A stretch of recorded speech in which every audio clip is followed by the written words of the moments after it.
My wonderful people, good morning and welcome to God Loves You channel, the home of news. If it is your first time and you like what we are doing here, kindly subscribe, put on your notification bell to all notifications. This will enable you to know when we upload a new video. Here we react to all forms of videos, local, international, especially what is happening in Nigeria. You will never regret being part of this platform. So my great people, I have come again today. Yesterday I was watching our great Mazi Nnamdi Kanu Ohamadike of Biafra. I was looking at him. I don't know whether to cry. I don't know whether to do anything, but one thing that gives me joy yesterday was seeing him and seeing his voice still remaining the same way he is. His voice is still strong like Mazi Nnamdi Kanu that I used to see. And they adjourned the court till September, and a lot of news are flying out there that Mazi Nnamdi Kanu begged for what do they call it, to negotiate. Well, let's see how everything go. I want us to listen to one of his or his speeches and the speech of Barrister Lawyer Jimako. I must also confess, Barrister Lawyer Jimako is doing something. Assuming it was Barrister Lawyer Jimako that was handling this case by now, we would have achieved something. Remember, the Abia State Court of Mazi Nnamdi Kanu, he won 2 of them. So anytime he step in, there has been improvement. Let's listen. Sir, how are you? I'm fine, thank you. Good to see you. Good to see you. You're looking too. good. How have you been? Okay. How was the Salah? Great from what I was told. No celebration from your end? No, not at all. It's not a confirmation. So are you ready for today's proceedings? Absolutely, absolutely. That's good. Absolutely. Welcome. Oh, you be our chairman now overall.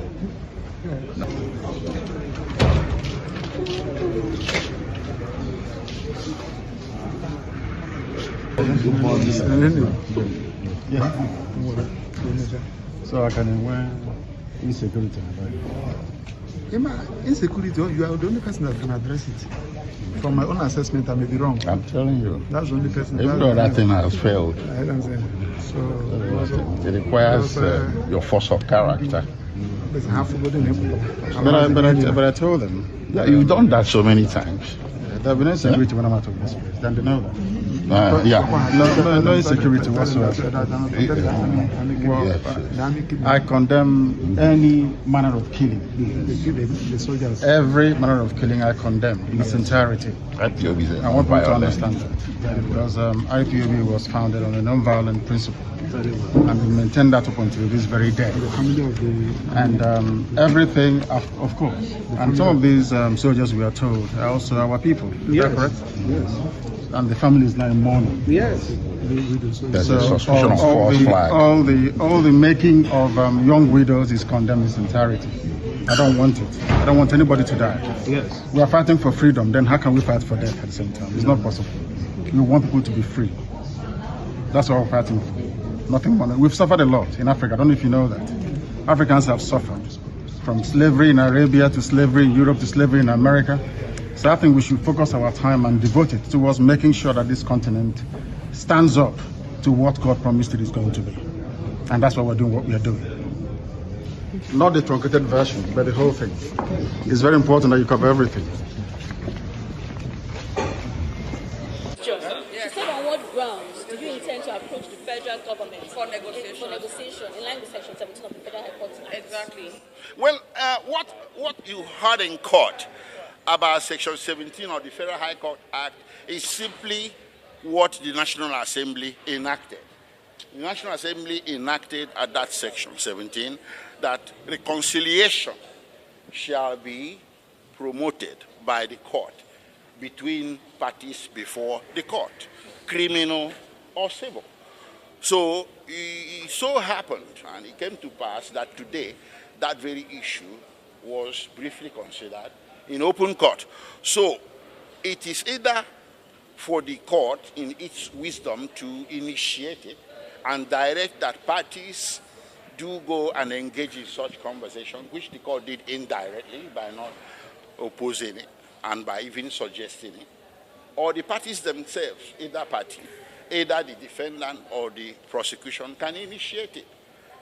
So that's not very unusual. Recently, we saw a situation where the Attorney General of the Federation took steps under Section 174 of the Constitution, which is very similar to Section 17 of the Federal High Court Act. He took that position to discontinue the prosecution of two very high-profile cases in this country. The first one concerning Wole, Yele, Showore, and the second one concerning Bodijo of Mieteala. So these things are not unusual. So if they do occur as a conversation in open court, it's just as a matter of course. So people might wonder why such situation should not apply to Nnamdi Kanu, and that is what played out in court today. Well, we have gotten to that same point I will call judicial stalemate. And more important, it has come to the point where national interest is supposed to come into play. I thank the lawyers for holding forth to this particular moment. And I appreciate what the judge said, which is what we have been coming here saying from day one, that we cannot resolve this thing through the judicial angle at this moment. And we have said from day one, both from the moment his house was raided, from the moment he was extradited from Kenya and so on and so forth, that numerous courts in the land has declared those actions null and void. So why are we still here? And federal government has also adopted that same approach in the Metaele issue where they filed discontinuance. They have also done it in Sowore issue where they filed discontinuance.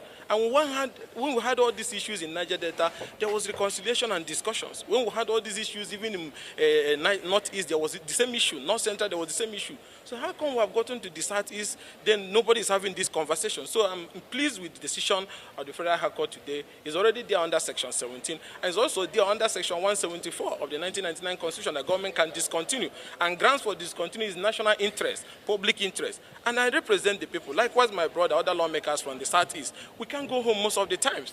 There's insecurity everywhere. People are being killed. Businesses are affected. Foreign remittance to our place is going down because people are leaving those rural areas. It's a matter of public interest and national interest that government considers this option provided under Section 17 of the Federal High Court Act and Section 174. And the ball is now in the court of President Bola Ahmed Tinubu government.